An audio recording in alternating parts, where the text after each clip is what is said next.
So, hi guys, welcome to the MMA UK BJJ show. So, me, as always, Stoomboy. So, joined by, obviously, the rest of the team at the MMA UK BJJ show. So, we've got, obviously, in the middle there, Kieran Devine. So, Kieran came on board, what, about a month ago? I think it was about a month ago now. So, obviously, messaged me, wanted to start talking to people and obviously writing up some articles and things like that. I know Kieran's obviously did a couple of kind of interviews as well, a couple of video interviews. So Kieran's did, we're going to hear about some of the people that Kieran's written up on, but obviously done a good few articles, had some very high points, obviously low points with Majid Galani, which we're not going to talk about. So Maj, if you're listening, we're not even going to mention your name from now on. So yeah, Kieran's going to kind of talk about his highlights. And then next to Kieran, we've got Larry Reid. So Larry Reid's a teammate of mine, BJJ in Glasgow. So Larry came on board. Larry was the first writer that came on board. So I contacted Larry.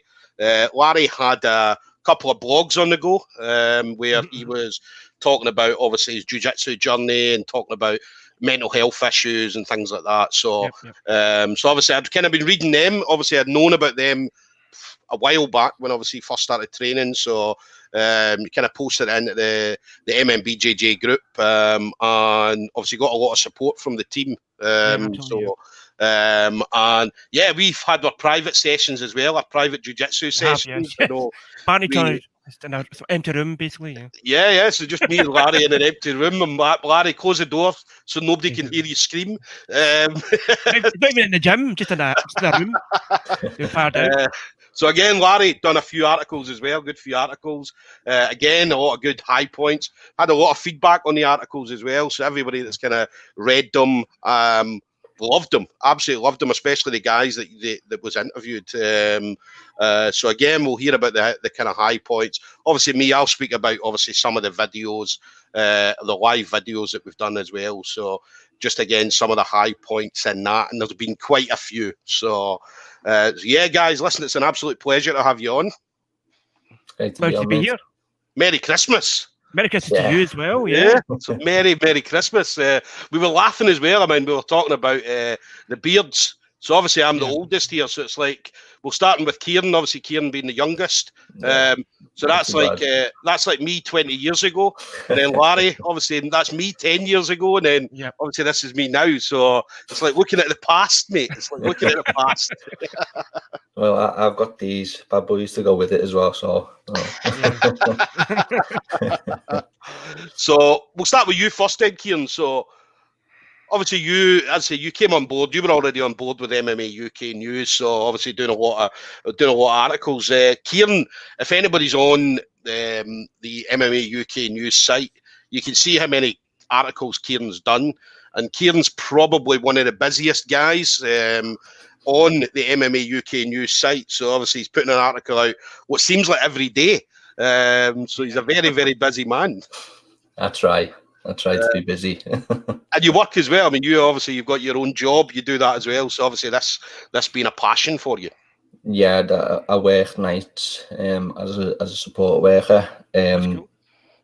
So yeah, I do that. But this is a big passion, something I love to do. You know, listen to the stories and journeys. It's incredible. Some of the stories that you do. Yeah. And then obviously your first article was Dave Bain.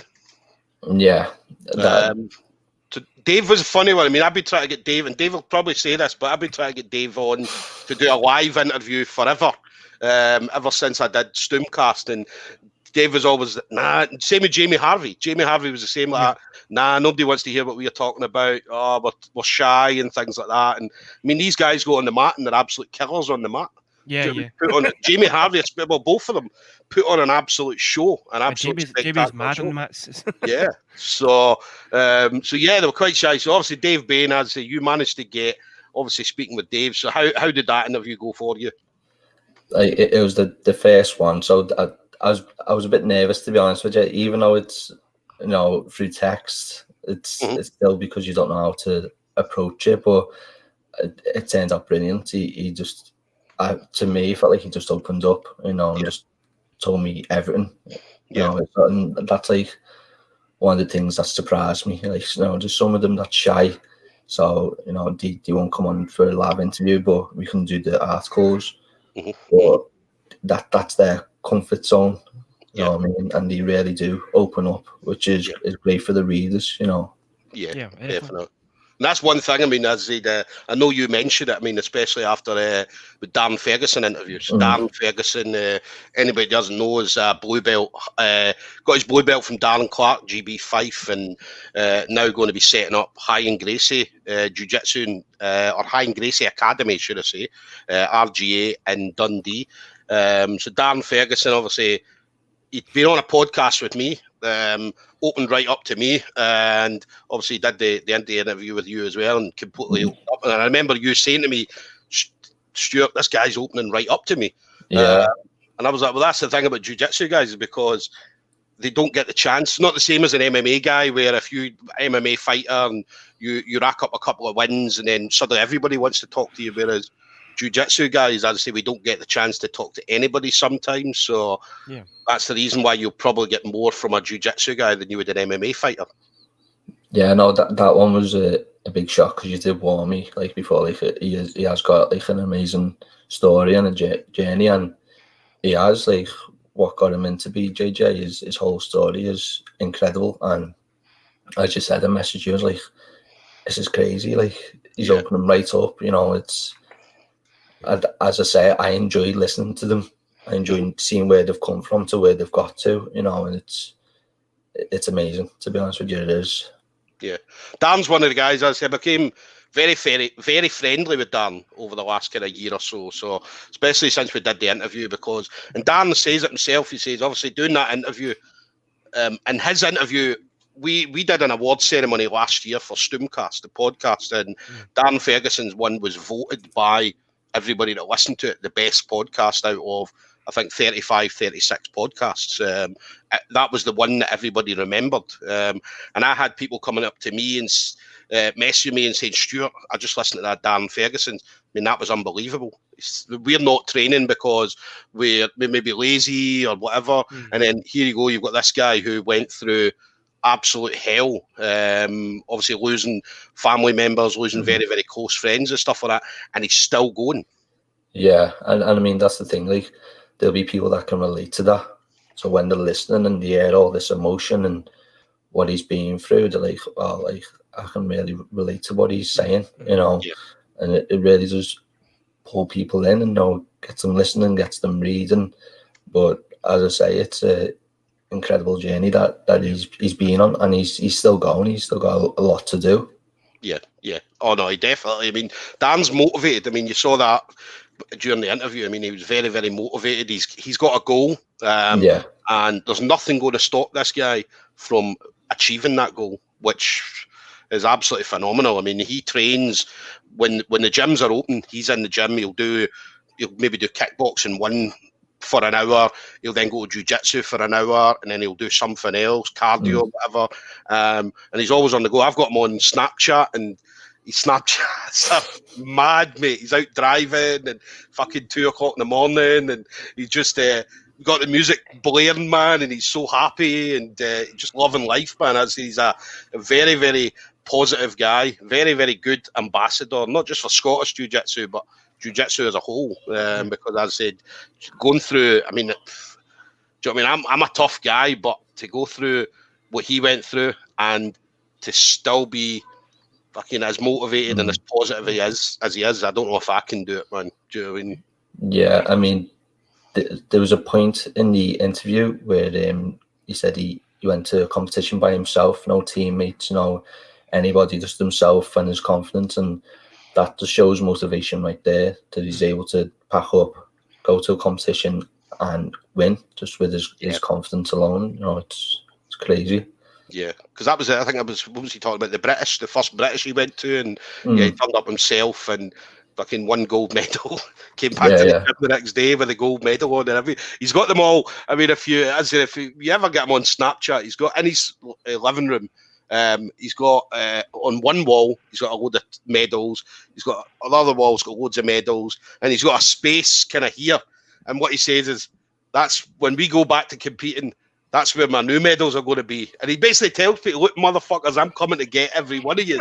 I'm coming after everybody. And I'm like, that's brilliant, man. Do you know what I mean? And I mean, that's what drawn me to him, because as he'd been so positive and, do you know what I mean, just fucking want to take everybody on, man. He wants to fight the world.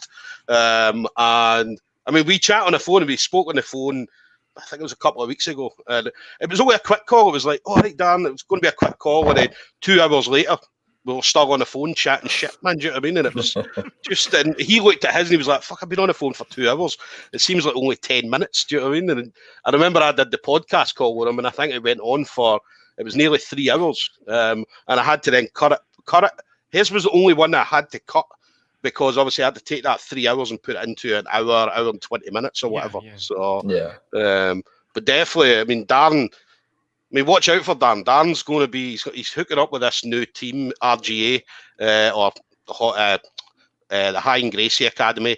And yeah, man, Dan's going to change, man. Dan's going to change. Dan's jiu-jitsu style is already fucking crazy, man. Very, very technical, but he's just going to take it to another level. And I'd say for us, obviously, you doing articles, do you know what I mean, me doing podcasts with him and stuff like that. I mean, do you know what I mean, I'll put this guy story in front of everybody and anybody. Do you know what I mean? Because as I said, it's just such a heartbreaking story. And yeah, I mean, still walking about after it, it's unbelievable. Do you know what I mean? So yeah, I mean, it's heartbreaking, but it's inspiring. That's what a lot of people will get from it, is inspiration. Like, well, if this guy Darren can go through all this and still come out and, you know, be where he is, then surely I can do something like that. It's inspiration, it's motivation, it's everything, and that's what we want to share as well. Yeah, definitely. And then obviously you did the Madge. The Madge killed. I thought we weren't going to mention him. Listen, we have to mention him. We definitely have to mention him. So Madge is a character. Very Madge is in Scotland. Everybody knows who Madge is. Madge was back in the day was an internet troll. Right, he just used to go on and just, man, he would just fucking, somebody would put a post up and Madge would jump. In fact, he still does it now. Maybe not to the same level, but he's Madge is a character, man. But he's one of these guys, especially in Scottish jiu-jitsu, and I've known Madge since I started jiu-jitsu 7 years ago, and he's one of these guys, again, he draws people to him just because of his character and the way he is, and he's always willing to kind of help people, and he's shit at setting up seminars. See, when he sets up seminars, I mean, I've been getting memories coming up on my Facebook where Madge would give us like 2 days notice. There's going to be a big fucking seminar. I think one was Jackson Souza. He gave us like 2 days notice. One was Sergio Greco, who was one of the top MMA guys in Europe, Sambo world champion and stuff like that. We got 2 days notice. So everything seems to be 2 days notice. So obviously myself and all his team say, when it comes to setting up seminars, Madge is fucking hopeless, man. He shouldn't really do it, basically. But I mean, his was good, man. I knew you would have a laugh with his. I mean, he kind of diverted a few times. I remember watching it, and he kind of, it was like he was having a conversation with you and a conversation with someone else. Do you know what I mean? Because I remember he came in at the start and he was like, "Oh yeah, fucking this, that, and the next thing." I'm like, "Madge, have you put that in the wrong chat?" And he's like, "No, for this one." And then, but again, what a character. Yeah, I mean, obviously the stuff that doesn't go into the article when we're starting up, and I think one of the things he said was, "I've paid me taxes, leave me alone." It was something like that, and it was like, okay, you know, I was doing the interview or not, I wasn't too sure, but yeah, he is a character. He is crazy. He's just, I don't know what else you'd say about Madge. Yeah, you know, Madge is again a great ambassador for Scottish jiu-jitsu. I mean, Madge, in regards to competitions and stuff like that, I mean, coming up through his blue belt and stuff like that, I mean, anywhere Madge went, he was guaranteed he was going to win something, whether it be a gold, silver, bronze medal or whatever.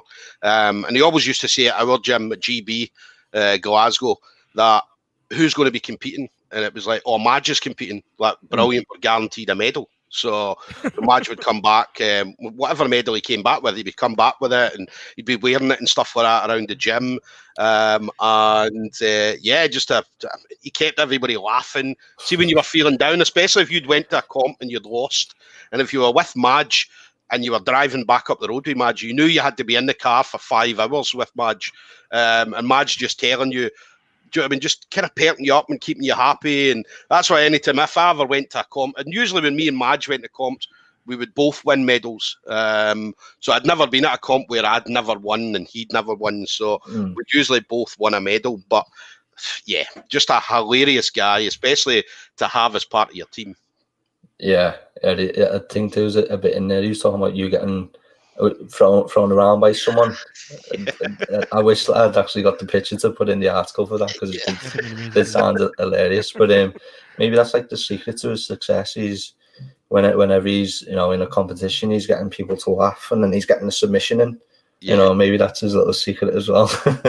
I've seen him, like, whenever you were rolling with him as well, he would talk to you mid-roll, and he would be talking to you and telling you what he's going to do and things like that, and you'd be like, fucking shut up, Madge, I'm trying to concentrate, trying to do this, trying to do that, and he's fucking whispering sweet nothings in your ear, do you know what I mean? Or he'd be kissing you and stuff like that, do you know what I mean? Kind of similar to what I do in the gym, just for a laugh, but yeah, Madge would be kissing you, and he'd be giving you a hug, and do you know what I mean? You'd be like, Madge, come on, man, this is meant to be competition training.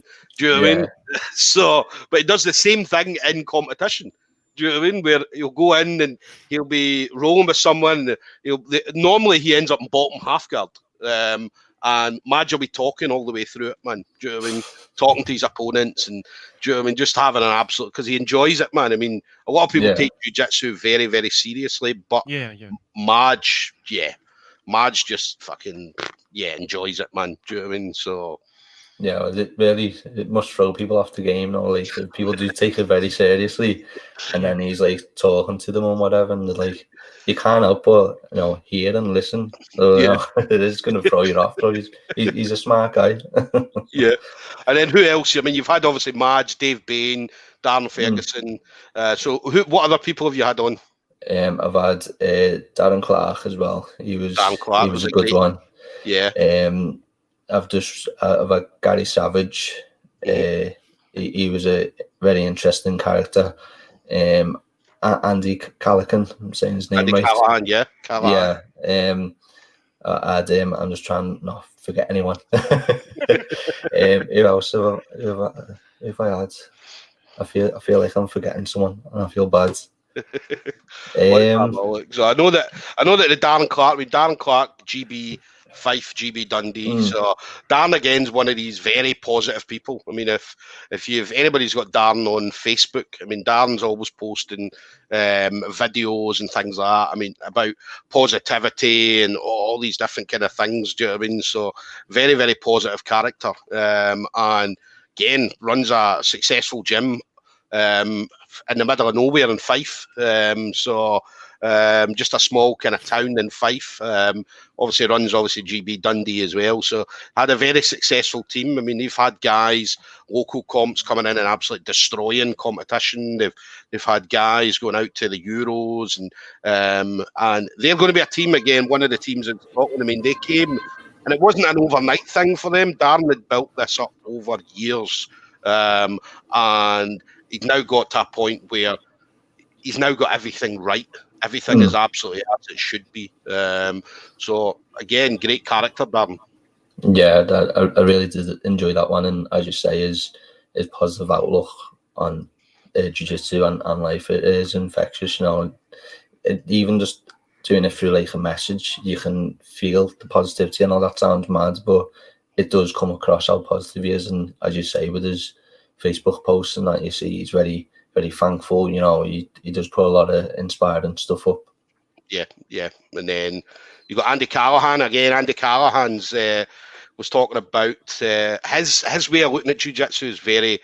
I mean, he knows, because of the type of job he does. He knows all about joint manipulation and all that kind of stuff. Do you know what I mean? So. His was very interesting. Again, I've trained with Andy. Again, he's one of my teammates under Marcus Nardini. And yeah, I mean, solid guy to roll with, very technical, and yeah, I mean, he'll use that knowledge that he has to hit you with a wrist lock or anything at all, man. Do you know what I mean? So he was very interesting. Yeah, that part of it was very interesting to hear how he puts that across in his jiu-jitsu game. You know, as you say, he knows about joints and which way they move, which way they shouldn't move. So he has got a bit of the edge, hasn't he, when it comes to rolling? Definitely. And then you had Mike Ray as well. Mike Ray, yes, that's the other one I was forgetting. Sorry, Mike. He got his black belt. Yeah, he got his black belt only. I can't remember what day it was you interviewed him, but he got his black belt the Saturday just before that. Yeah. Again, Mike is black belt, obviously head coach of Global BJJ. And yeah, again, Mike's one of the guys I've known for years. Ever since I started again, I think I'd only been training about 6 or 7 months when I met Mike. And I always love seeing Mike at competition, but Mike's very, very small in regards to weight. But I mean, yeah, just an absolute animal on the mat. I mean, he's very high intensity, moves about a lot. Obviously, does all the berimbolo stuff, all the stuff that I can't do. So, but yeah, I mean, he was interesting read as well. Yeah, he was. As you say, he's a small guy, but he really knows how to turn it round. You know, and like you say, he can throw you about. You know, guys your size, and I tried to find out what it was. You know, if it's something he's worked on, but I think he said it was about weight distribution, and no, he did work on it for a little bit. Yeah. So that was interesting to see how he approaches that, because you do get a lot of small people in jiu-jitsu, and it isn't all about strength. You've got to try and, you know, figure out how to use your strengths and that to turn it about, especially when you're rolling with bigger people. Yeah, definitely. And then you had obviously the Gary Savage interview as well. Again, BJJ black belt, head coach of Sukata in Blackpool, or Savage MMA. Yeah. And again, Gary, I mean, yeah, you in fact you reached out to Gary. So, and obviously got that all set up. So how did that go? That was a good one. I think I was being in one of the BJJ pages, and I think he had just promoted someone, I believe. Yeah. And I thought I'll reach out. You know, he's got a wealth of experience. You know, I think it's. I interviewed someone recently as well, Carl Fisher. He's old school, and he said I don't think a lot of old school jits guys, you know, get interviewed much. Yeah. So that's something I'd really like to do, because again, it's stories, it's the whole journey. You know, it's spanning 20 years, you know, longer. But Gary, he's very, very entertaining. He opened right up, and there was points when I was saying, you know, I want to keep asking you questions just because you're so interesting, you know. And he's like, just go for it. Yeah. And it's, you know, you kind of have, you sort of have set questions, you know, just in case. Yeah. But like every time he'd open up about something, it'd bring another one up. So it was, but it was amazing.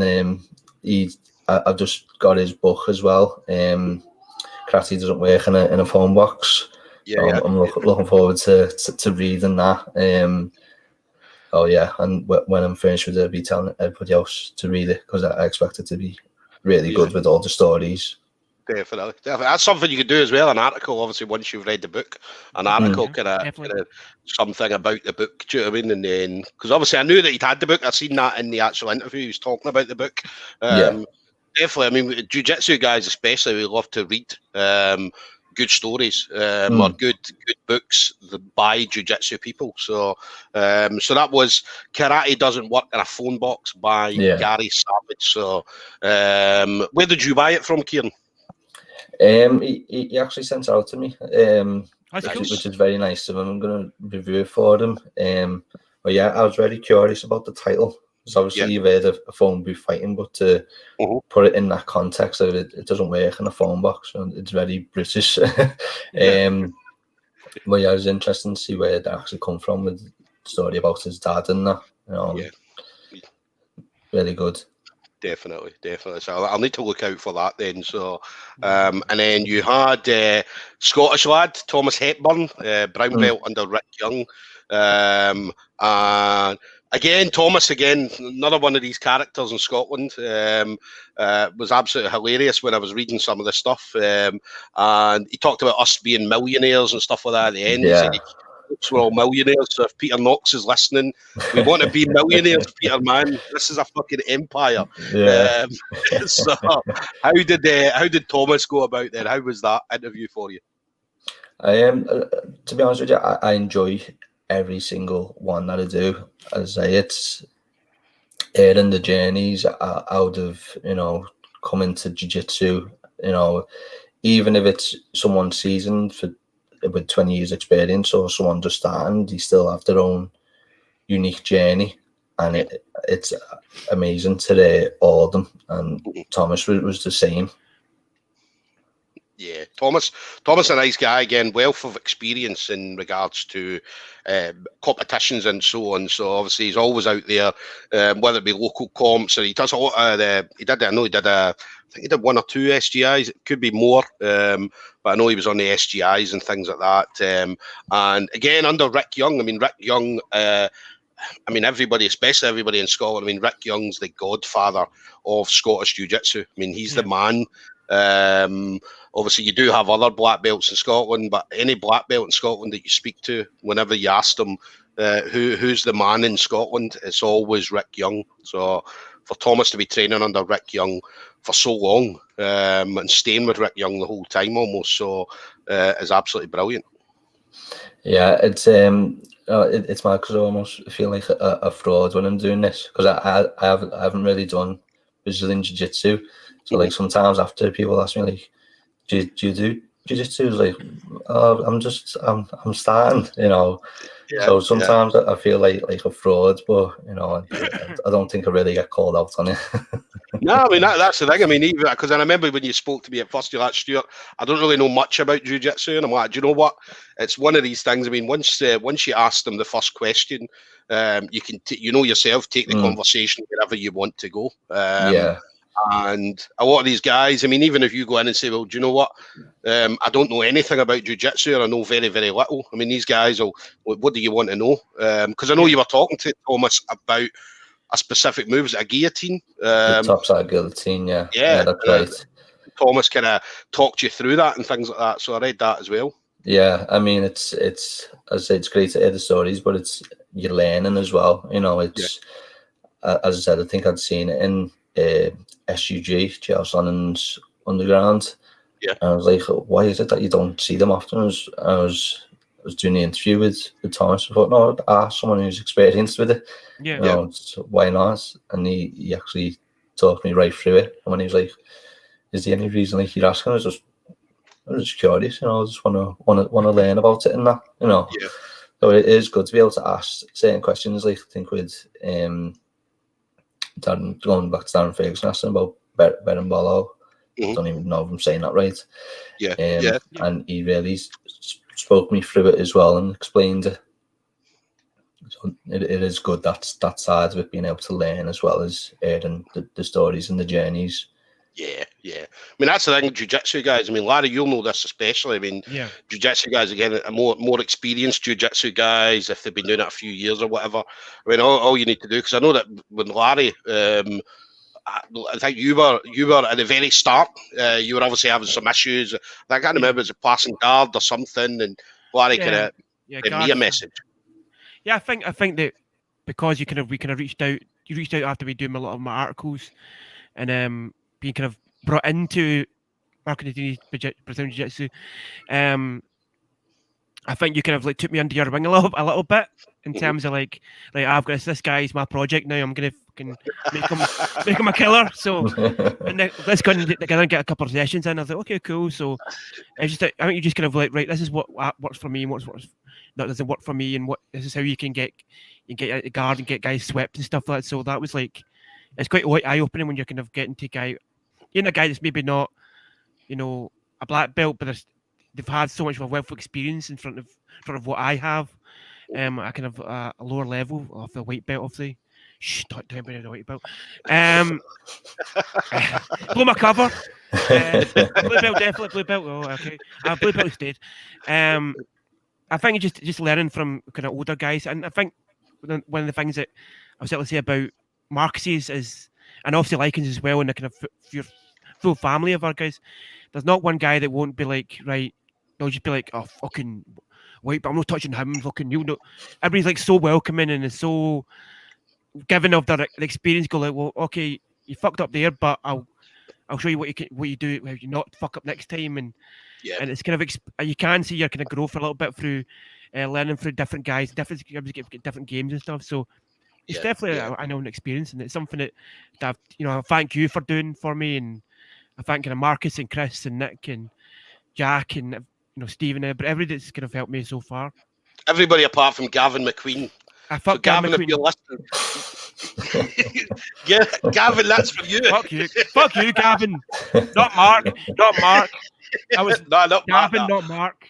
Mark will come and find us, man. You know what I mean? So, come so for Kieran, the Kool-Aid, man.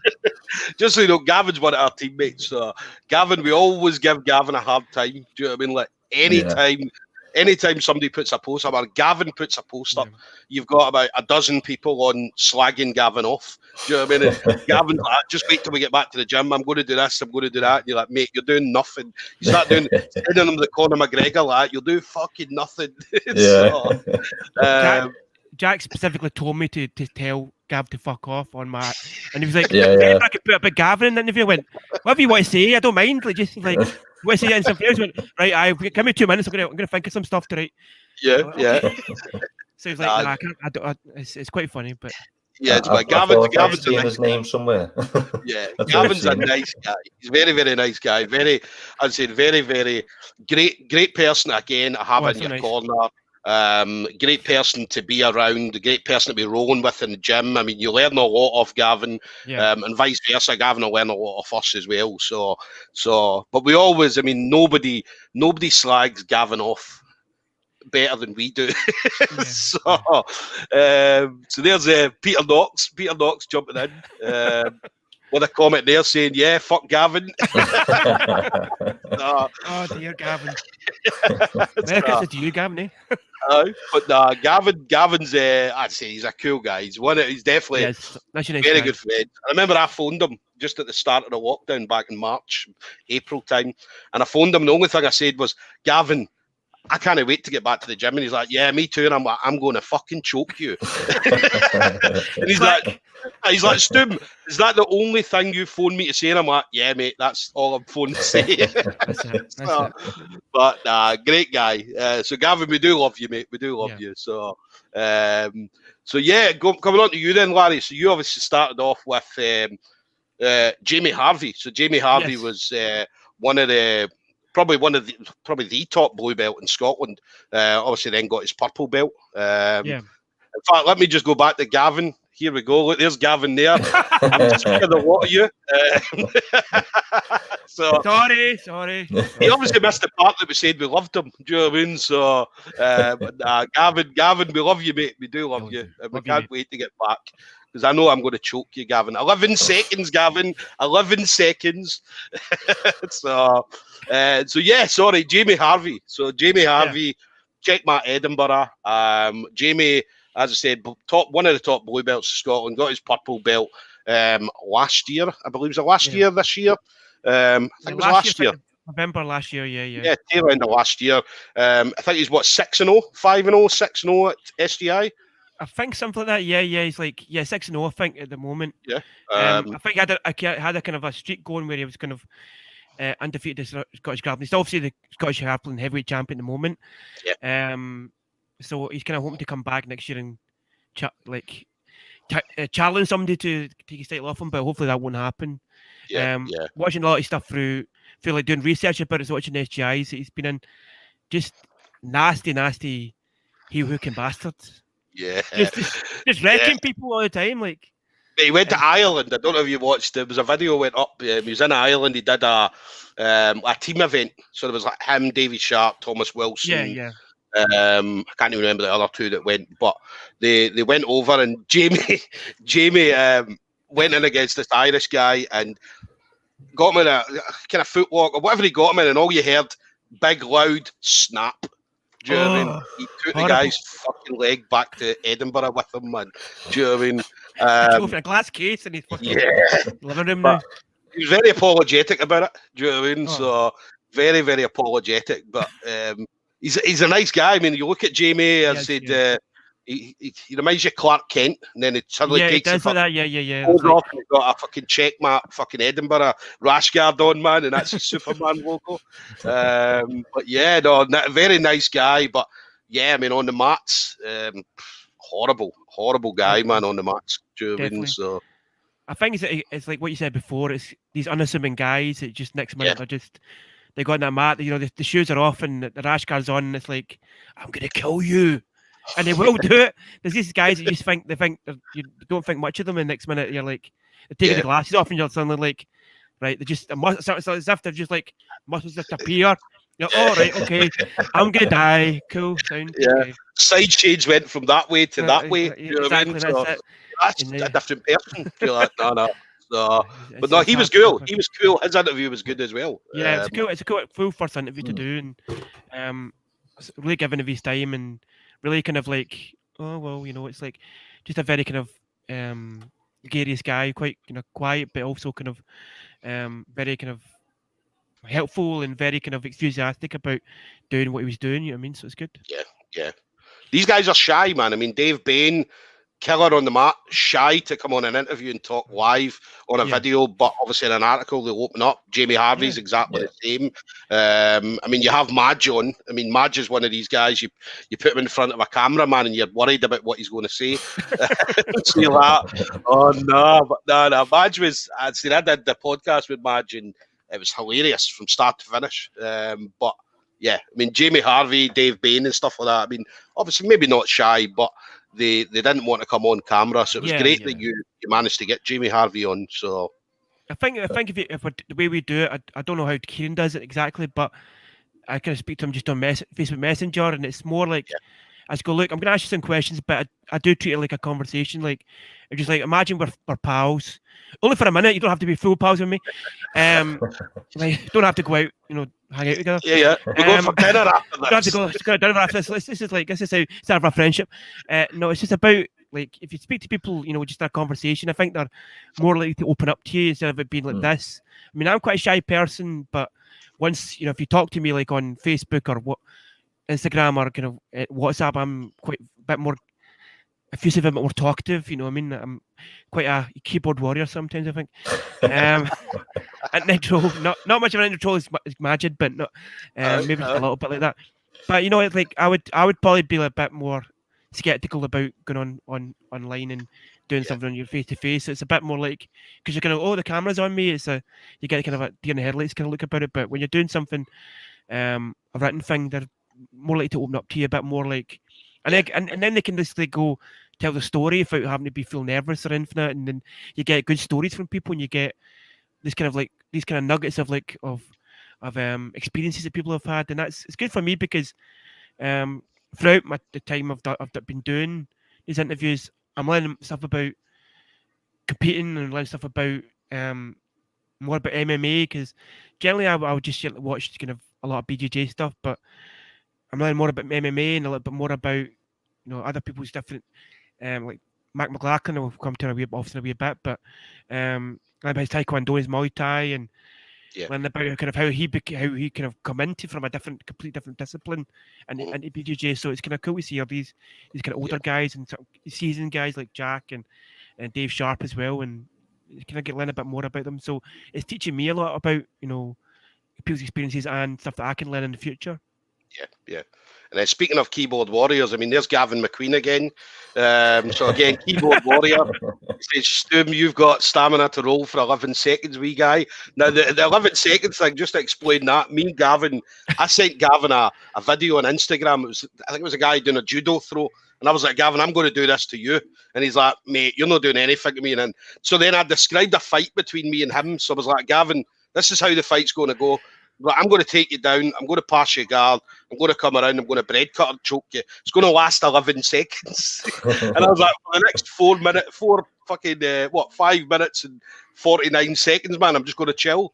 Do you know what I mean? So we go back and forward. Every time he puts a comment up, I just put up 11 seconds. Do you know what I mean? So there's him saying not. So he's saying it's definitely not going to happen. But I'm looking forward to getting back. Yeah, definitely looking forward to getting back. I'd say, Gavin, I've got a queue of people, Kieran, going to smash me when I go back, because I've been winding up so many people. Gavin McQueen, Thomas Wilson. I think I had a go at Jake Robertson as well. So yeah, everybody's looking for me when I go back. But yeah, line them up, mate. Line them up. Do you know what I mean? So taking us on to another good friend that was Jack Brown. So obviously he did the interview with Jack Brown. Now Jack Brown again, brown belt under Marcus Nardini. Jack is probably again one of these heel hooking fuckers, man. Do you know what I mean? Where if he gets a hold of your leg, man, he's taking it home with him. But he again, as I said, I think he had the quickest submission on Grapple Fest. Like 10 seconds or something, something mad like that. Like, just ridiculous. Like, just literally just going to shook the guy's hand, just took him down. That was it. Like, wait, what? If you're all waiting to like watch Jack like compete and like, it's gonna have a good match here. Next week's like, right, that's it done. Like, bye, got it, cool. Aye. That's it, finished. Waste of petrol money, man, driving all the way down to fucking Liverpool, man. In fact, do you know what I mean? So, up the road. I'm back up the road. See you later, mate. But that's it. Your area, Kieran. I'm trying to think where they had Grapple Fest, because it's the same place all the time. But run by Chris Thompson, and I can't remember who else it was. But a very, very good submission only competition or promotion, where they bring in top guys from all over the place, all train or they all fight at this. Where is it they have it? It might be where I live, but I'm clueless about the place, to be honest with you. I only go where I know. That's it. So. Yeah. I'm trying to think. It's the same place all the time. I think it's in a nightclub. It's like a nightclub down there. Yeah, but they have. I can't find it, man. I will find it. I mean, so obviously Jack Brown then. So yeah, Jack Brown is travelling at the moment. I don't know where he is now. I know he was in Serbia for a while. There was they put a video up, and this video went viral. I mean, in the space of, I think it was a week or 2 weeks. I mean, it had fucking 600,000 views or something. And it was just Jack showing an Imanari roll into I think it was a knee bar or a heel hook, I think it was. So I think it's into a heel hook. I think. Yeah. So I mean, how was that? How was the Jack Brown interview for you? I loved it. I think Jack's like just one of the kind of guys that I really looked up to in the gym. I always kind of thought he was like slightly mysterious at the beginning. I thought he seemed quite like kind of like, well, that's that guy that fucking ruins people's ACLs.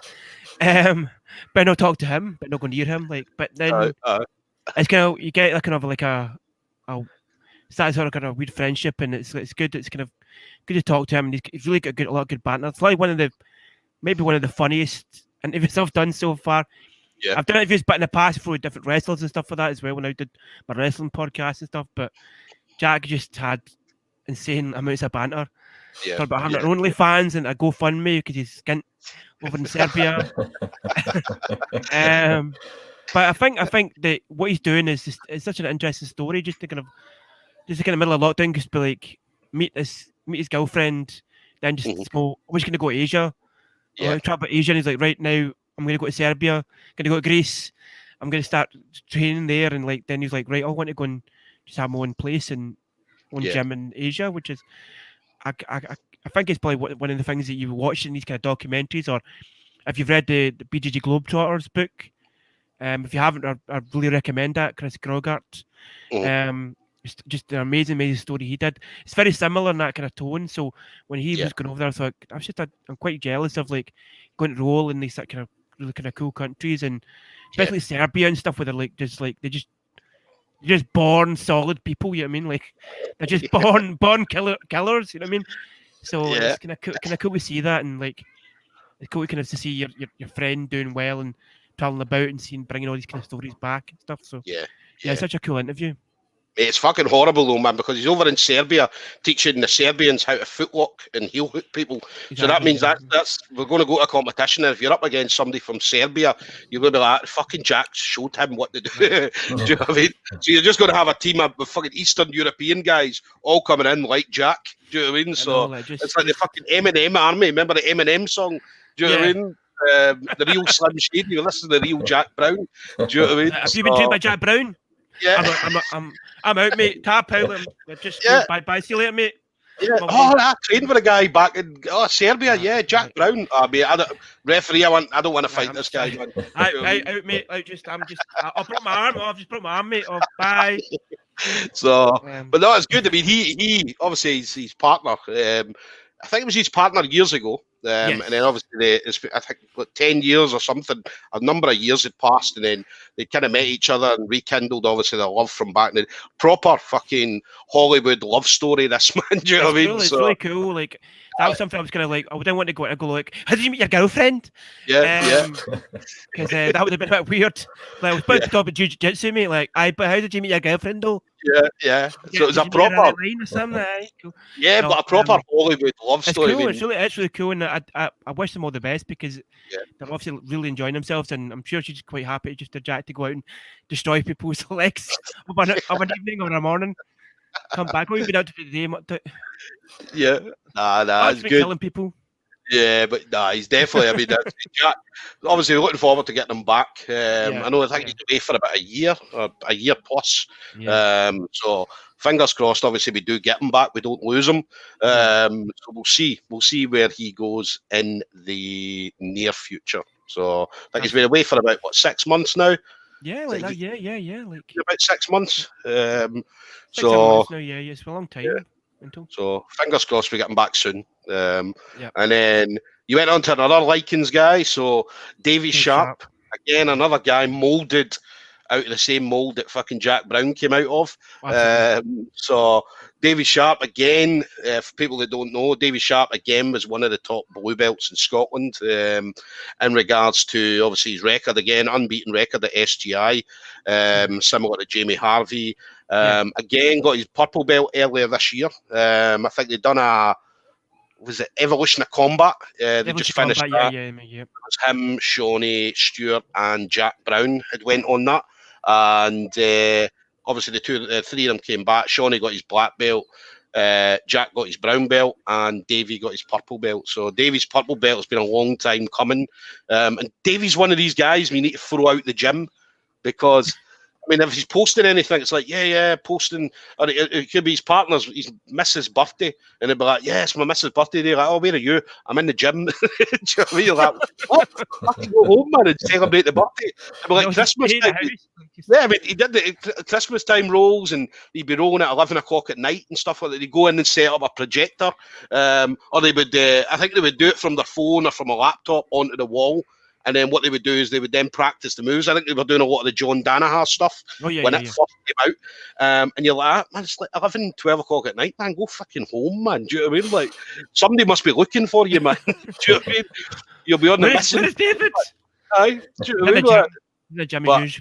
Yeah, but he was, again, a great interview. Again, Davey's one of these people that was quite shy, didn't want to come on and chat on a live scenario or on video. So it was great, again, getting an article with him. Absolutely. And I think again, another guy that I kind of look at from Likens, that just another killer, just another guy that you just see you on the mats and you think, I want to be at that level. You know what I mean? There's obviously a lot of guys in the gym and Likens as well that just make you want to be like better. You want to be like want to go in, and that's the kind of biggest hardship about not doing it just now. That was the biggest the brakes have been pulled for quite a lot of us, and especially for somebody like me at the very low level of it. I wanted to kind of like, right, I thought 2020 is the year I'm going to start getting better. I'm going to be like doing like wee classes with Stoom, and I'm going to get like, I'm going to get striped top hopefully, and I'm like, I'm going to be at the rolls at Christmas time, and then it went, Nope. But tits up, man. Excuse me, Larry. I've got a completely different story for you. You're gonna do fuck all of that. Yeah. You're gonna do it at home, and you're gonna watch fucking Bernardo Fernaria's fucking huge honor constantly on your YouTube. But it's again, Dave's just one of the nicest guys. I think obviously when like especially for me when I came into doing jiu-jitsu, it was I'm a shy person, so when you see guys like that, you think, oh, what's that guy to talk to me about? But they're generally being the nicest guys ever, and again, Dave was very, very giving of his time and very helpful and very kind of enthusiastic about telling him about how his dad loved what the hell, and how he's like just loves grappling. I think it's a sort of a through line of like learning about the competition side of it, which is something that that maybe I hope to do in the future. If I don't get too old before then, I think. But it's just learning about competitions and stuff is a big thing that I've kind of gone through all the kind of the interviews, and I always kind of ask, what do you think? What do you like about competing? What do you see competing through? And a lot of the kind of full lines is like it's just something we do, like just something that it's a necessary part. You get your belts, but a big part of that is and you're learning, you're going to your classes, but competing is a large part of your actual growth, and it's something that's frightens me, but I'm like there's still that desire I'd be like to go and do it. And so watching guys like Dave and Jack and you and Mark and Dario as well, like seeing these guys like owning people Rouge as well, like Maga killing people. Rouge. So like, and you like guys like Maga as well, like just I'm like, right, I want to get on that level at least in some way to find my own like style of it, but certainly get into that sort of like that kind of mindset of like competing. And even if I do it once and I get battered, at least I can say, hold my hands up and go, look, I did it, and try to grow, and it's something I've kind of learned and bring something out of it. So I can certainly seeing these guys and speaking to them about competing is kind of interesting. It sparks this kind of like, right, I want to get back in and be on the mats and stuff again. Yeah. And then you did Matt McLaughlin, so obviously recently. So Matt again, purple belt out of, now let me get this right, it used to be MMA Paisley, but it's now MMA, I believe, Evolution. MMA Evolution, yes, that's one. Obviously a real grappling affiliate, so obviously affiliate purple belt. So Matt come with a wealth of martial arts experience. BJJ was his most recent thing that he took up. Exactly. Obviously, he did there was the Muay Thai. I think he's like a kind of high level in Muay Thai, and Taekwondo as well. He's a kind of high level. It's a black belt in Taekwondo, I believe, and that's what you could talked about coming into that and the first time, and actually learning from Marcus. Yeah, like this week, he said like talks about this wee guy just came up and he said, I don't have a gym anywhere. Can I train with you guys? He's like, yeah, teach us. And he's like, what's the point? I'll throw this in the bin. Everything else is just completely I remember saying that, now. Like it's like this is what I'm going to do now, and it's a kind of cool thing to learn. And he certainly had a lot of stories as well, like learning about all the guys from the Gracies, he's like met pretty much all the Gracies now, and there's like 1,000 of them now. I mean, like there must be so many Gracies. They're all over the place. They're all over the place. So when you meet somebody, you meet somebody at work and you're like, oh, what's your name? My name's John. John what? John Gracie. John. It's Hon Gracie. Hon Gracie, aye. Where's your family from? Do you know what I mean? So, no, Matt was good. I mean, I've known Matt again for a good few years. Matt's an older guy, Kieran. So I think I can't remember how old Matt is. Matt's probably in his 40s. Again, Matt will put himself out there. He's always out trying to compete as much as possible, whether it be again through local competitions or whether it be again submission only invitationals and stuff like that. He's always willing to put himself out there. Won't back down. I mean, if somebody offers him a fight, he'll fight them. And that's just something again in him that's been bred from the early days when he started doing obviously the Muay Thai and the Taekwondo and stuff like that. Yeah. I don't think he'd be too happy about you giving his age away though. I took a step. You notice I took a step back there and said nothing there. I said nothing about your age. That was all him. So yeah, that was me, mate. That was me. I remember when he said, I think he was painting MMA Paisley, and I remember I turned up. He put a post up saying, "Anybody want to come and give him a hand?" And because I think the gym was opening up in a couple of days. So let's say this was Thursday. The gym was opening up on the Saturday, and I remember going over and kind of helping him out. I don't know if I'd done very much, but I was there. I was there. I was supervising. I made sure everybody did. It was pretty good.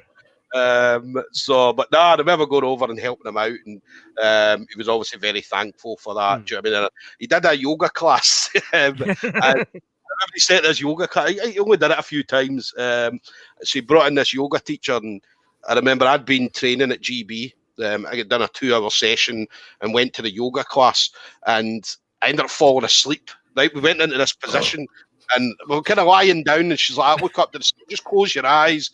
And just vision this, and she's giving us this vision, and then the next minute I was like, that actually snowed in, and somebody nudged me and they're like, fucking yoga classes on, and I'm like, oh my god, I'm sorry, and she's like, no, she said, and the yoga teacher's like, no, that's exactly how relaxed we, maybe not that relaxed, right, but dial it back a little bit, like just so don't fall asleep, but just wonder if that was a fair Florida. Someone falling asleep during yoga. Put on the CV, somebody fell asleep in my class. My class is very relaxing. Matt's definitely a great guy. And I've always got time. Anytime I see Matt, I'd say it's always good chatting with him and stuff like that. So, definitely hoping to. I mean, especially if this lockdown stuff gets over. Do you know what I mean? I mean, obviously, I know that. Yeah, I know it's health and stuff like that. We need to take care of health and stuff like that. But yeah, I mean, how long is it going to go on for? I don't know. That's just something we talked about with Matt. Obviously, he's training, people in person 1-to-1 now. That's affected him greatly. That's like different for guys like with Marcus. It's even be worse for Marcus because he's got kind of people like he's got to say like, right, I need to think of something to kind of show these guys and keep the money coming in and making sure that the gyms, staying open and stuff, and like especially for a guy as well, for Matt that's his income. He's got like another job, but another big part of that is like doing those special sessions, and he's offering these kind of packages where you can do a certain amount of time and a certain amount of lessons, and you're gonna get your belts and you're getting ranked and stuff like that. Yeah. So that's a big part of his giving of his kind of experience and trying to kind of help people and train people, and it's to have it kind of taken away from you must be heartbreaking, man. Yeah, for a lot of people as well. I feel bad for everybody around the world just got a gym. Obviously, some guys, obviously in America, who just go, "I'm still training, mate. Like, still teaching people. I don't care. It doesn't exist."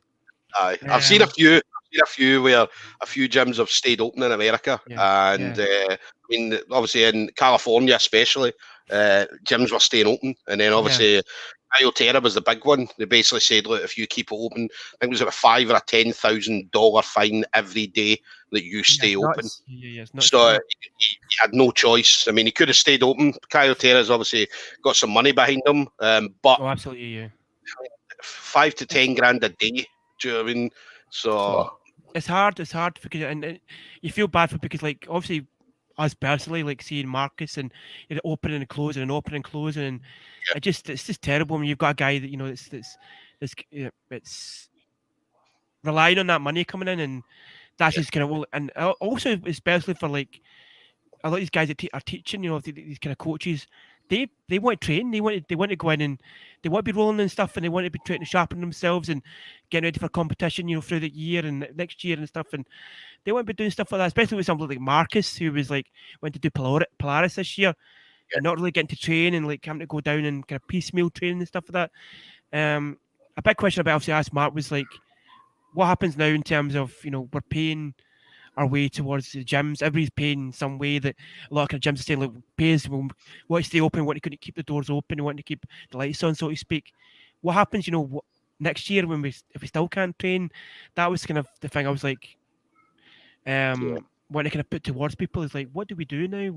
What is the new normal for? And that's something I've kind of carried on from interviews as well. I was like, what is the new normal for jiu-jitsu now? It's what is the kind of the plan for next year and 2022 and stuff like that? what will we get to have? Things are coming back in terms of Cage Warriors and Polaris and stuff like that, like coming back every so often. But what's the landscape of BJJ when it comes into 2021? It's interesting to see what will happen. Hopefully it's all dies down, and hopefully my job working for the government. Yes, for anybody that doesn't know, Larry works for the COVID. So Larry deals with COVID. So if anybody's got any COVID-related questions, feel free to if you're in Scotland, it's fine. Nicola Sturgeon's got her finger on the pulse. But if you're in England, you're going to get a phone call from me tomorrow. So listen, if your phone rings tomorrow and they say hello, this is Larry, then you've got the corona. You've got the coronavirus. Do you know what I mean? So I will be saying we should be watching Jason Statham movies all day, so it's all right. Instead of watching Home Alone while I'm like, hello, bye. I think that has been the hardest part of it, though. Like, interview people who's listened to how they're trying to deal with the COVID, in the gyms, and also finding other ways of training and staying in shape. I mean, it being hard for everyone, but it's been especially hard for the gyms having to close. I mean, obviously it's health, and obviously at gyms a lot of people in it, the only thing you can really do is one-to-ones. So it's been very hard, for people to train. They've had to go home and watch stuff and try and just do it by themselves. Like buy yoga mats and just like lie them on the floor and stuff like that. Like I would fall asleep, mate. There's no point. You know what I mean? Yoga mat, all right. Let me chill here, man. That would get a pillow and everything. That's what Gavin needs to do. He needs to pretend there's a yoga class on, and you lie down. He comes in rear naked or just a wee Kimura. That's it. 11 seconds. There you go, Gavin. There you go. That's your action plan. I've coached you now, Gavin. That's me. Your coach now. But it's also about, we're talking before off camera about like mental health and looking at that a little bit more in the future as well with your articles and stuff. Personally, for me, it's like that's my outlet. That makes me feel better going to the classes, and as anxious as I am about going through the door and actually getting in the mats, and I have this kind of fear when I'm like put my rash guard on, my shorts on, and go, what's gonna happen? And then I go on and I'm like, I do the class and like everybody's just so friendly, and you just go and you're like, at the end you're like, oh, what was I worried about? There was nothing there. Like nobody hurt me. I'm not dead. I may feel a bit sick, but my arm and my chest may feel a bit bad, but you feel it's an enormous sense of accomplishment. When that gets taken away from me, it's so hard to like I'm just trying to find another outlet. I'm going out cycling, or I'm going to walk, or I'm walking the dog, or I'm doing this is a big thing. It's like it's not going to replace it, but certainly it's helping to talk about it and kind of open up about other guys. Keeps it in your head as well. You should think about it. You know what I mean? As I said, a part of it is like some of your top jiu-jitsu guys. I mean, when you speak to them and you say to them, what does jiu-jitsu mean in your life now? Well, if I'm not doing jiu-jitsu, I'm watching jiu-jitsu videos. If I'm not watching it, I'm thinking about it. When I go to bed at night, I dream about it. And you're like, fuck, man, do you know what I mean? So, and that's a top level. All top level guys will tell you the same thing. For you to be at that level, jiu-jitsu needs to be everything. Do you know what I mean? It can't just be, you can't just go 1 hour, 2 hours a day. You need to be there all the time. You need to be involved in everything to do with jiu-jitsu. So, and that was the thing I was at the beginning even before I started, I was like, jiu-jitsu's my thing. You're like, but I've not even, it's like, you haven't done a class yet? I'm like, yeah, but it's my life, mate. Jiu-jitsu, my jiu-jitsu pro for life. She went, what? Yeah. Go and do a class first before you start like buying flashcards and like looking for a tatami endorsement. You know what I mean? So do those things first. But no, when you, like you say, it's you've got to sort of be doing it, and it's okay doing it in the house and stuff, and doing it your girlfriend or your dog. or a dummy, you know, like. Just in case the NSPCA is watching. Yeah. Larry, He's fine. He's fine. Like, you I'll mean the fake bring dog? him out to show you. Like, probably beat me, to be honest. So, Um, but now we've got somebody else there as well. A good friend of mine, good friend of the show, Craig Tobin. Craig Tobin is out in America somewhere. I believe it's Pennsylvania. I think it's Pennsylvania. I'm not too sure now. But yeah, Merry Christmas, mate, from us. So obviously, I'm and his partner. Merry Christmas, Craig. So Craig was again blue belt. I think he's purple belt now. He got his purple belt again last year. I think it was tail end of last year. Been training forever. Used to train with Paul Craig, Chris Bungard over at the Scottish Hit Squad. Yeah. So obviously he was the first person, one of the first people that when I first started training, there was him and a big guy, Mark McDowell, who they were the first two people I ever trained with. And Tobin was absolutely brilliant. He's very, very easy on me. So, and partly because obviously the first lesson with him was the reason that 7 years later, I'm still here. Do you know what I mean? So again, thank you, Tobin, and obviously Merry Christmas from us as well. Absolutely. So next year then, so 2021. In fact, he's saying there, look, Greenville, South Carolina. I don't even know if that's anywhere near Pennsylvania or not.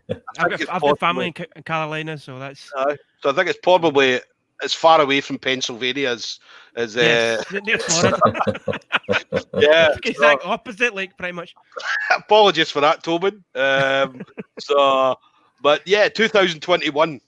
So we talked about this before we came on. There's going to be a lot of things that we're going to be talking about. So we're going to touch on subjects that other people won't. So I know that I've got a guest coming on, Lucy Wynn. Wynn, I think that's how you say her name, WYNNE.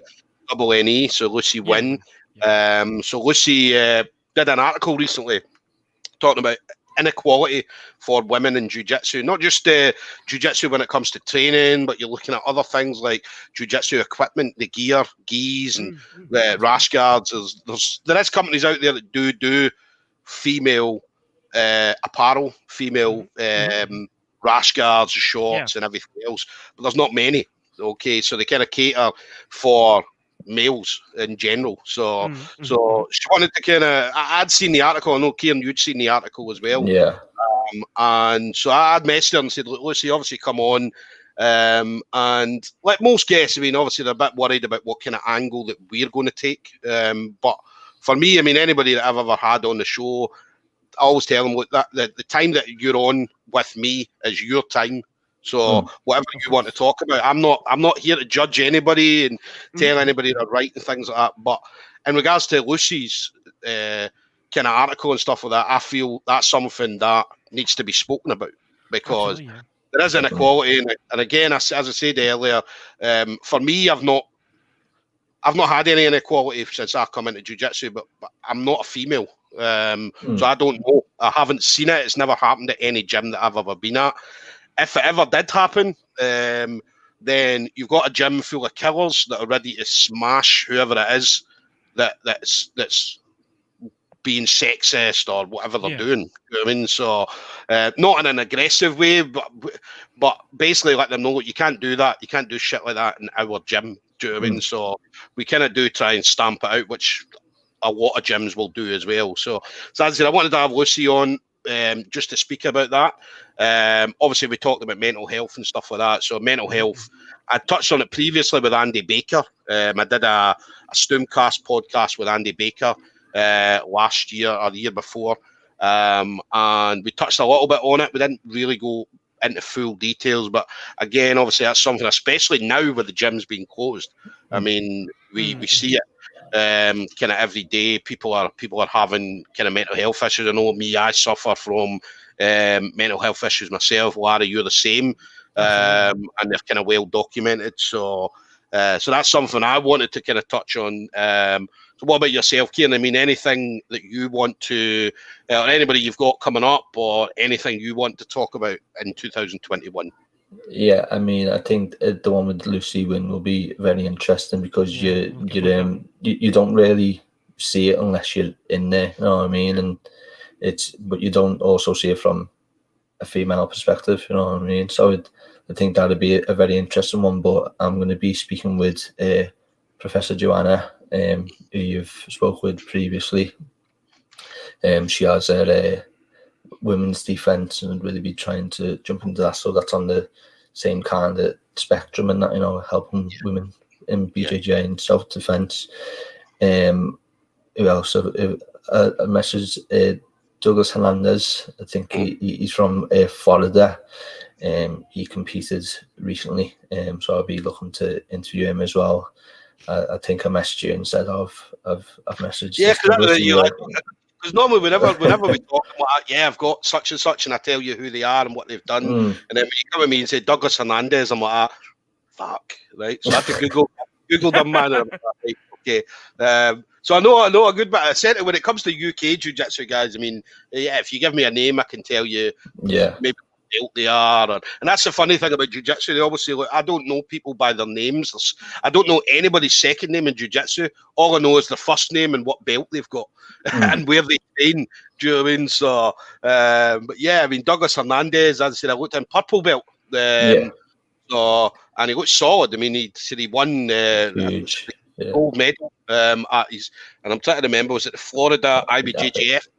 I think that he also competes at Fed, something like a Fed grappling or something like that as well. Like yourself, can't really recall the names of things, but I think that'd be interesting to, you know, see how much it differs from the UK and the US. You know, I think that'd be very interesting. I've also got I don't want to say his name wrong. Yeah, I've messaged him and he said he'd be open to doing something after the new year.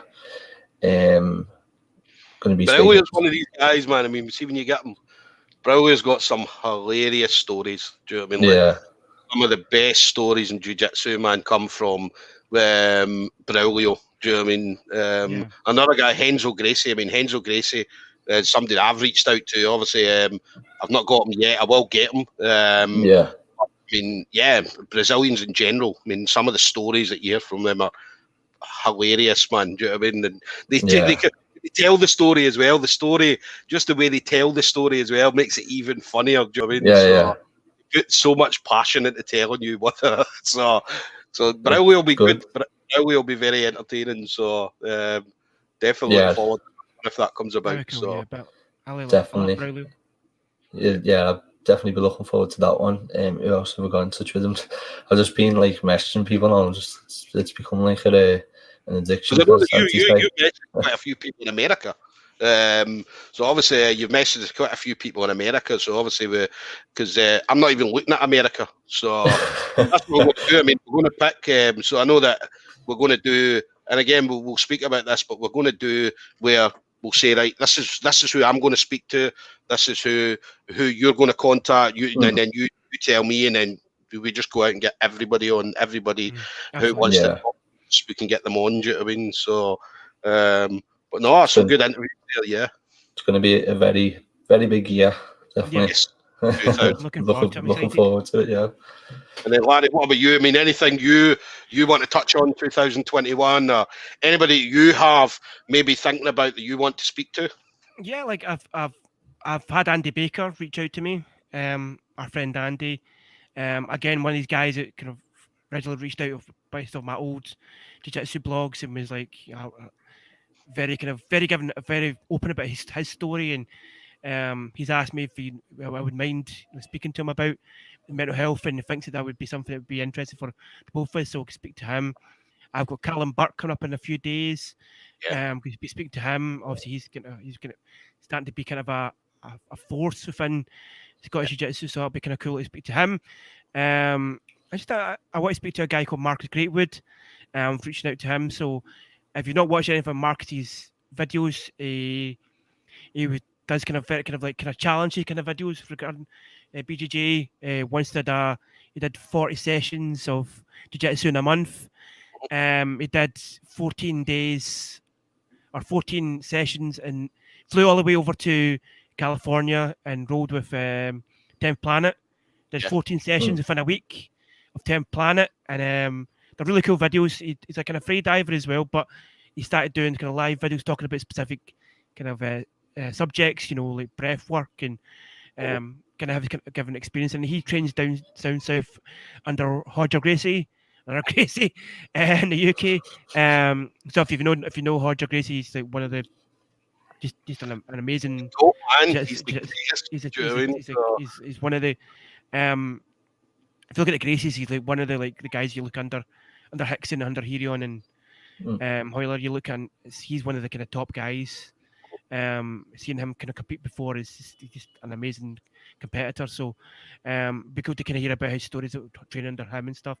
And just kind of what I want to kind of want to bring kind of some of my old stuff over to MMA UK. I want to kind of talk a little bit more about mental health, and I'd love to talk to some people that I've come out from the. You're talking about the kind of ladies jiu-jitsu and their experiences, and obviously I've been reading a little bit more about that. And speak to people, about how that can be a bit marginalised, a bit, people are, coming new to it. There's a lot of kind of transgender competitors coming into the fray now, and I think that's it's just a massively cool thing to see. And obviously jiu-jitsu is a very welcoming place, so it'd be interesting to speak to kind of some of those people and to speak and just discuss and say, what's your experiences? How have you felt on the mats? Has it been, have had good experiences, bad experiences, middle of the road experiences? Because I think that's something that I'm very kind of passionate about. Trans rights. Me lads. It's having a good time in the background. It's just getting it's all good. Santa's coming.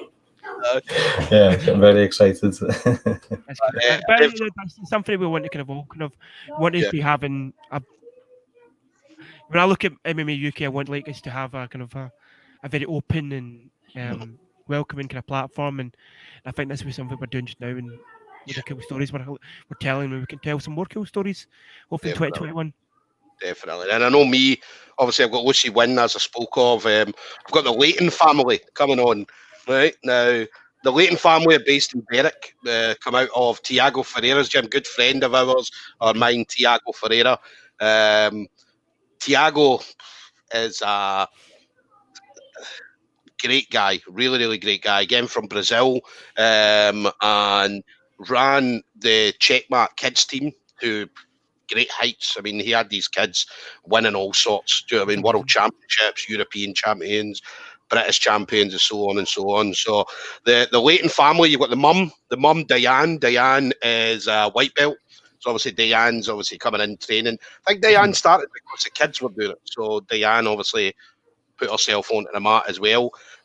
You've got the oldest son, I think, Javon. Javon is, I'm sure he's about 18-year-old now. So again, I've known this kid since he was maybe 11, 12-year-old, 13-year-old, and obviously being able to see him grow to where he is now. Obviously, he's a blue belt now, and he's out doing submission-only competitions. Recently went to university, so we thought we were going to lose him. But no, he's still training. He's out university. Obviously, 18-year-old kid starting university. And he's living away from home as well, man. So I thought there was only one thing was going to happen. He's going to be out on the town every night. But no, still training, still enjoying it. And you've got the youngest kid, Cody. Cody's a little animal, man. Do you know what I mean? Cody is brilliant, man. This kid is absolutely brilliant. I mean, whenever I've been down to Berwick and obviously he's there, do you know what I mean? He'll want to roll with you and stuff like that. And you'll be like, I weigh like 3 times. I'm bigger than you. You'll just be like, no, fucking come on, let's go.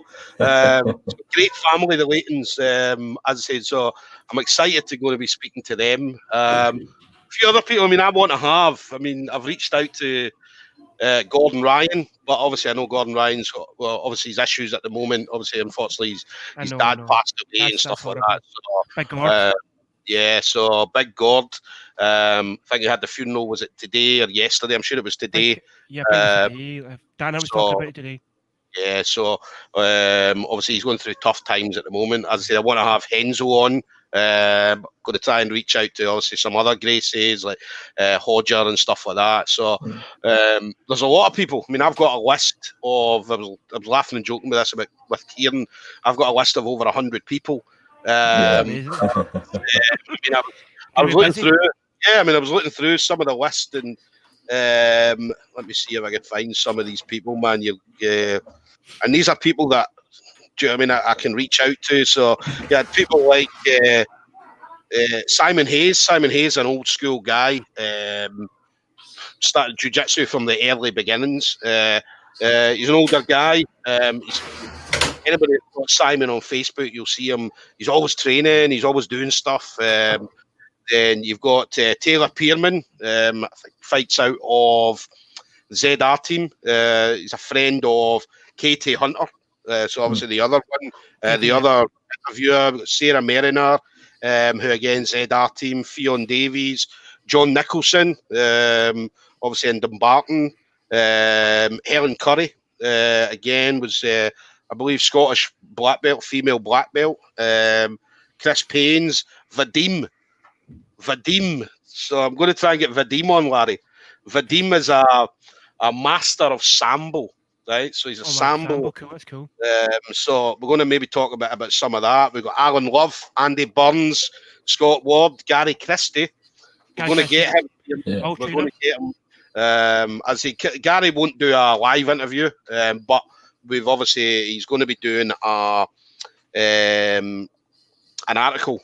All right, so we thought we had him set up, Kieran. We did. We thought we had. Yeah, we thought we had them. But we're going to get him. As I said, Gary's one of these people. I mean, you'll message Gary, and then 3 days later he'll get back to you and stuff like that. So Gary's definitely one I'm excited about having on.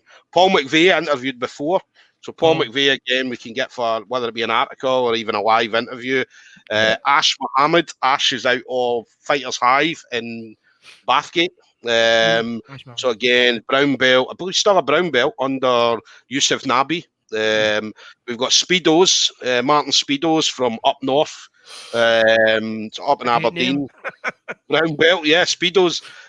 Good friend of Craig Guthrie, a guy I interviewed before. Speedo's a brown belt. So looking to speak to him. Ross Nichols. Somebody mentioned Ross Nichols has got some funny stories. So I want to get Ross Nichols on. Keith McKenzie. Again, obviously Madge pointed him out. So Madge said, yeah, Keith will not come on because he's shy. And I'm thinking, Keith's not shy, man. Keith's definitely not shy. So we're going to reach out to Keith. And then obviously the big one I want to try and get is the godfather of Scottish Jiu-Jitsu himself, Rick Young. Rick Young, yeah. So Rick's not on Facebook as often, so he's not like, obviously you see some black belts that are on Facebook all the time, using social media, taking full advantage of it. Rick Young's one of these guys where I will get him, but I just need to get him at the right time. So definitely one person that I do want to speak to. So, and I'd say the subjects, I mean, there's going to be subjects coming up throughout 2021. I know the big one at the moment is the lockdown. Hopefully 2021 we can try and get back to some kind of normality. So, and I'd say this is a platform for, obviously we're doing it. I mean, we love what we're doing. I mean, we definitely love it, but this is a platform for any kind of jiu-jitsu, male, female, to come on and tell their story, whether it be on a live interview, or I'd say if they're not comfortable about doing it on a live interview, obviously doing an article with one of you guys. Absolutely, yeah. And we're pretty much available most of the time. As I said, that's a good thing about having obviously the both of you, because I can go to say, well, look, Larry, can you do this? No, Kieran, could you do this? And we'll always get a ground where we can get the person. So it's going to be big. 2021 is going to be big. Definitely, absolutely, huge, massive. So, what kind of things are you looking forward to then? So 2021. So Kieran, what about you? What are you looking forward to? What's your kind of goals for 2021? Not talking about lockdown anymore.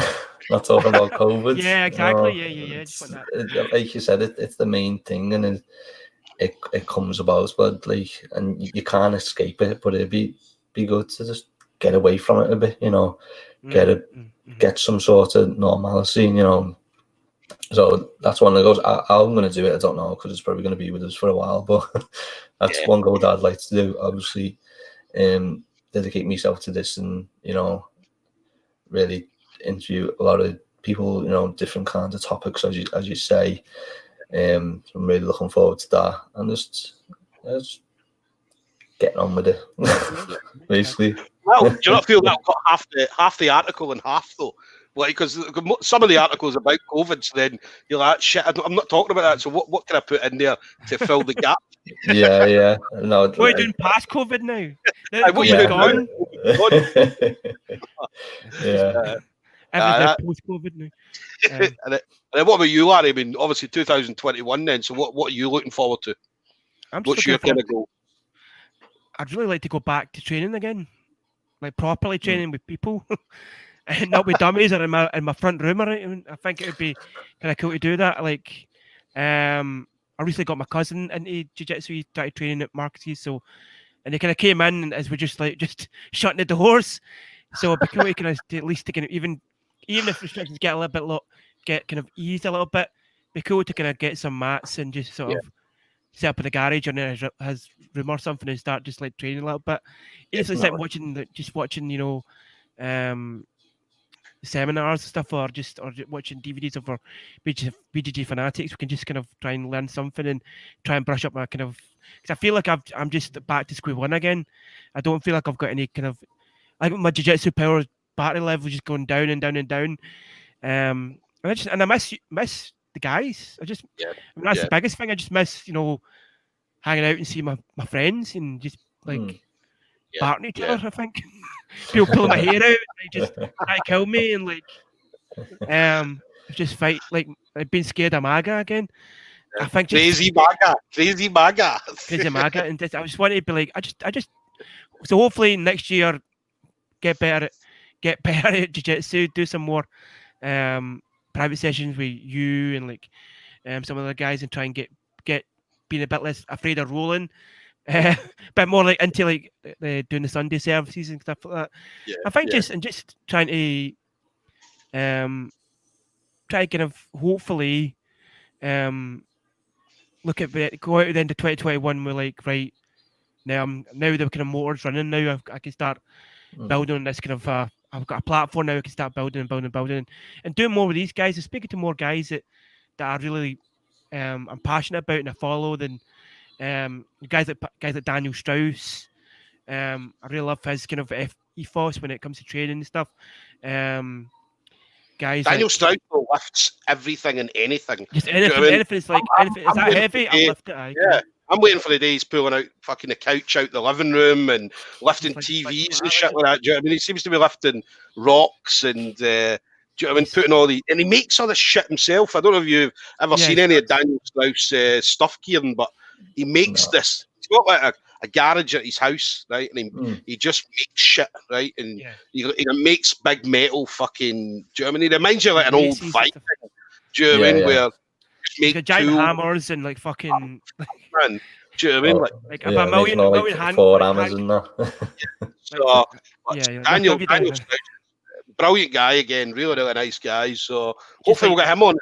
I'd love to speak to him. I think he's just a really good guy, really funny and really like very kind of knowledgeable. Like even just stuff that just outside of jiu-jitsu, like grip strength and obviously what you do if you kind of strongman stuff. He's done all that, so he's very kind of versed in training and like competing and stuff and doing quintet and doing big thing in Polaris. So obviously him, I think it would be kind of cool to speak to him and cool to speak to a lot of guys like Jamie Kilstein, as a comedian and the roles, and he's kind of big into Muay Thai now and stuff. So it'd be cool to be seeing who we're going to be getting in 2021, and you never know, and who will come down the pipe and when we have Henzo, we might have Hickson. Not going to get Hickson. He's going to be like, no, I'm okay, mate. Like, I'll reach I watched Choke though, mate. I watched Choke last night. You know what I mean? Come on, right? So Choke's really cool, mate. No, I'm the same. I mean, for me, it's about getting back to training. Me, I want to get back competing. I mean, I fucking love competing. I love going out and doing my thing, and win or lose, as I say, I go out and enjoy it. I mean, that takes us on to obviously, kind of last question then, 100%, there will be a power grappling event in 2021. Now, power grappling, for anybody who doesn't know, is in Paisley, set up in Paisley in Scotland. And what they do, it was like a teams event, so they would have like a team of 5, I think it was 4 or 5, and what they would do is they would go against, I think it was 4 teams, so they would all fight each other. They were talking about, I did an interview before where we were talking about the power grappling event, and they were going to be doing a tag team event. So where obviously like 2 guys against 2 guys, and they would tag each other in, and how it was going to work, as I said, I wasn't too sure, but I mean, they've got something in place. They've got rules set aside. So power grappling, I say Doogie Collins obviously mentioned that. It's a great event. Usually it's Saturday afternoon. I think it was Saturday or Sunday afternoon. You would turn up and fucking all hell would break loose in this church hall. You know what I mean? It was in a church hall, and they stream it live as well. I know they had some Facebook live issues that we spoke about earlier, Kieran. As I say, there was some Facebook issues, but as I say, they've got a whole team of guys fucking doing the camera. There's a guy doing the bringing all the fighters on. There's another guy doing this, somebody else. So there's a whole team all sitting behind computer laptops whilst everybody's fighting in front of them. These guys. So it's going to be awesome to see that. Scottish grappling as well. I mean, Scottish grappling, we're going to see some of the events, SGIs and things like that back on in Scotland. Obviously down south, you're going to have BJJ 24/7s. You'll have the All-Stars tournaments up again, IBJJF comps. You'll have... there's loads of comps, man. I mean, Cleos is good as well. Cleos, they'll be fighting for that hammer again. There's loads of comp. I mean, as I say, there's a lot of comps. The Kids League, obviously Jiu-Jitsu Kids League from the north of England downwards. So, I mean, people are choking. I mean, that first competition that opens, whoever does the first competition, there's going to be everybody. I mean, they're going to have a 250 limit or whatever, but there's going to be like fucking a waiting list of 1,000 people to get in. So they'll be able to put the first ever competition, maybe be able to put it over 3 days or 4 days, like Thursday, Friday, Saturday, Sunday, just because, as I say, there's going to be that many people that are choking to compete. But yeah, I mean, 2021, as I say, it's going to be a big year. So yeah, for me, as I say, I just want to thank, obviously, for me, all the kind of guests we've had on. Obviously, the guests I've been able to sit down and interview with. I'd say some really, really great people. Obviously, from what I think I had, a blue belts all the way up to black belt. All had brilliant stories. I had a laugh with almost every single one that I spoke to. So yeah, I mean, as I said, I'm looking forward to seeing who I can speak to in 2021. Last thing for you, Kieran, anything you want to say then? It's the same as yourself. Just to thank everyone, for giving me the opportunity. I feel need to thank you as well, for bringing me on and, letting me do it and really learn as well in the process. I'm very thankful. And then Larry, what about yourself, buddy? Yeah, I just obviously thank you for bringing me aboard, Stoom. It's been awesome to kind of come start doing this now. Shout out to Peter as well, Frankie. Katie, Yukian as well. It's been awesome. Peter. Peter never done anything, mate. Peter not. Fuck you, Peter. Never done anything. So, Peter, I'll have a shitty Christmas, Peter. All right. Thank you to all. But no, like I think I was just to say thank you to everybody. Everybody that's watched, read the articles, watched the interviews on YouTube. Everybody shared or liked or subscribed. All those people, just thank you, and I hope you have an awesome Christmas and a good New Year when it comes. Definitely. Yeah, so that's what to say. Thank you to everybody. Obviously, subscribe to our YouTube channel. So obviously, youtube.com. We are MMA UK. Obviously, you can follow us on Instagram. At MMA UK _Insta. We've got the Twitter at We Are MMA UK. We're also running the competition, as everybody knows about, the Rashguard and shots from ranked range at Raven fight. Where Raven, I probably should have mentioned this at the start of the call, the start of the show, but Raven fight there You can get them at Raven Fightwear on Facebook. They're also, they have their own website, www.ravenfightwear.com, and yeah, they're putting up a prize, ranked rash guard, ranked shorts. They've got some cool designs. I mean, they go on their website, some really nice designs. I've got some Raven gear at home. Cool I'm at stuff, home anyway. I've got some Raven gear already, shorts and rash guards that I've been wearing for the last couple of years. I know Phil Riley in our gym as well turned up with the same. I think he had a similar rash guard to me, and he's like, "Is that a Raven one?" And I'm like, "Yeah, mate." And he's like, "Oh yeah, fucking," because they're ideal for smaller guys as well. I mean, they've got smaller guys, bigger guys, so they're great fits. So yeah, thanks to Raven. So again, to do that competition, just go onto our Facebook, our YouTube page, and subscribe to the channel. Just click in, you're a new subscriber onto one of the videos, and then go in and tag a couple of your pals, and we'll be picking a winner on the 27th of December. I can also win some MMA UK swag as well. Yeah, I believe there's a t-shirt. There you go, an MMA UK t-shirt. Yeah. So which we all proudly wear. So that's going to be in the bag as well. I've got mine on, I just can't really see it. We've all got them.